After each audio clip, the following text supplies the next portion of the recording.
Here is a long, modern-day story about a person who refuses to let life grind them down and actively carves out a space to truly live. The cartography of small hours. Arthur Pendleton was a ghost in the machine of a sprawling, glass and steel corporation. His title, Senior Synergy Architect, was a masterpiece of linguistic deception, designed to make a job of endless spreadsheets, soulless meetings, and email triage sound like a heroic calling. For 6 years, Arthur had been a willing participant in the great modern bargain: trade your waking hours for a paycheck that funds a life you're too exhausted to live.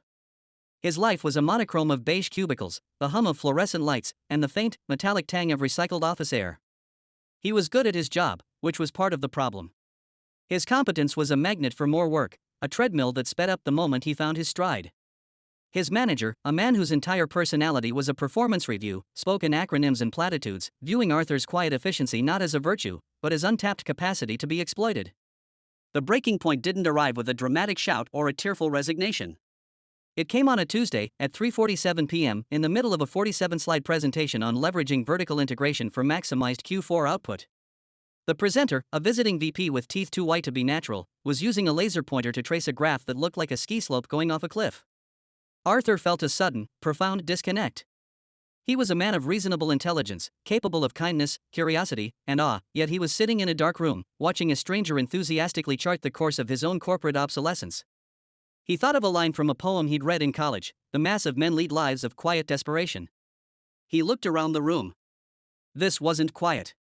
It was the loud, incessant drone of meaninglessness. That night, Arthur didn't go straight home. He found himself walking.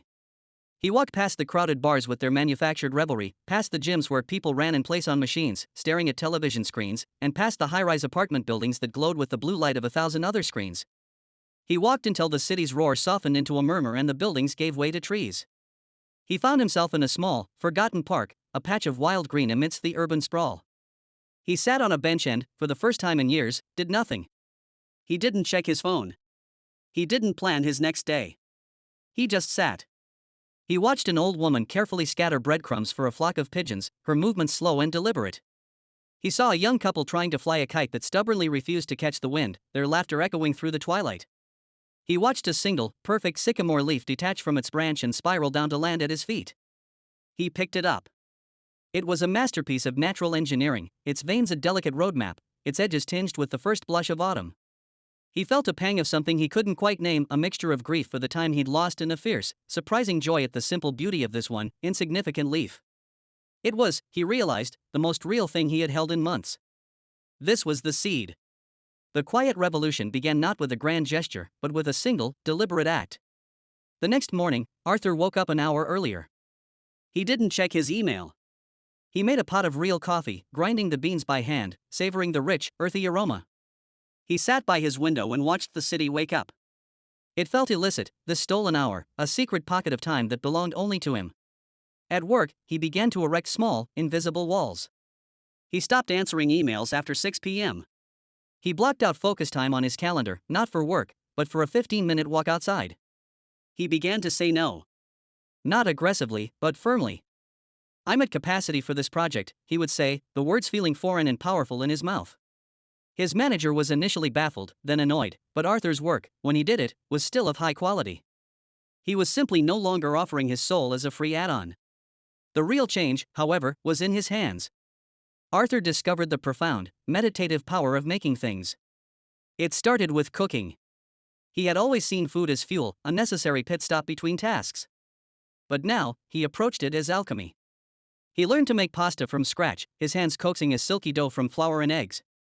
The repetitive motion, the patience required, the transformation of simple ingredients into something nourishing and delicious, it was a revelation. He wasn't just feeding his body, he was feeding a starved part of his spirit. He started a small herb garden on his fire escape. He nurtured basil, rosemary, and mint, his fingers sinking into the cool, dark soil. He found a deep satisfaction in watching a seed he'd planted push its first green shoot toward the sun. It was a slow, quiet miracle he had never bothered to notice before. He began to draw again, a hobby abandoned in his teens. His sketches were clumsy at first, but he didn't care. He drew the pigeons in the park, the fire escape, the curve of a coffee mug. He wasn't trying to create art, he was trying to see. Drawing forced him to slow down, to truly observe the world, to notice the play of light and shadow, the intricate details that his work-blinded eyes had missed for years. As Arthur filled his life with these small, deliberate acts, he found his relationships shifting. His old work friends, with whom he'd only ever shared complaints, drifted away. He had nothing new to offer their ritualistic commiseration, and they seemed uneasy with his newfound contentment. In their place, he found new connections, born not of shared grievances but of shared curiosity. He joined a community garden. There, among the tomatoes and zucchini, he met Eleanor, a retired history professor with a laugh that could shatter glass and a deep well of stories. He met Miguel, a young father who taught him the secrets of composting and the best way to stake a bean plant. He met a whole ecosystem of people who were not defined by their jobs, but by their passions. There was Eleanor, who taught him to identify birds by their song. A chickadee, she would say, her eyes twinkling, is a creature of pure, unadulterated optimism. There was a quiet, intense young woman named Zara who was a master of sourdough.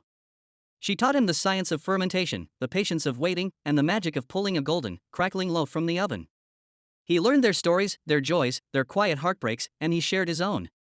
It was a community built not on networking, but on a shared appreciation for the simple, fundamental rhythms of life. He still had bad days.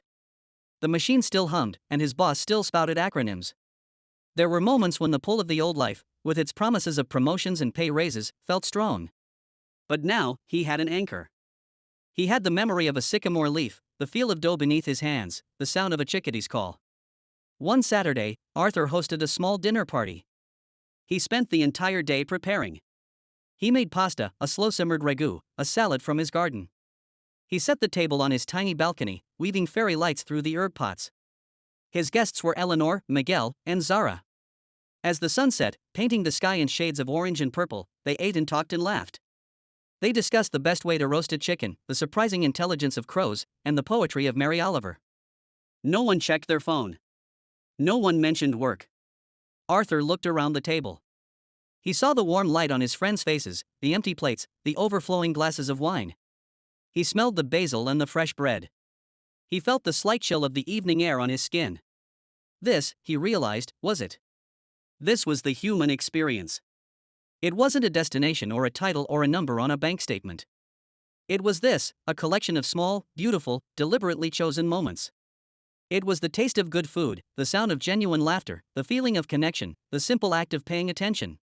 He had spent years living for the weekend, for the vacation, for the mythical Sunday when he would finally have time. He had been saving his life for later. But Arthur Pendleton was no longer a ghost. He was a man who had learned to draw a map of his own small hours, to chart the territory of his own soul, and in doing so, he had found a world far richer and more expansive than any corner office could ever offer. He hadn't just escaped the machine, he had, piece by piece, built a life worth living on the outside.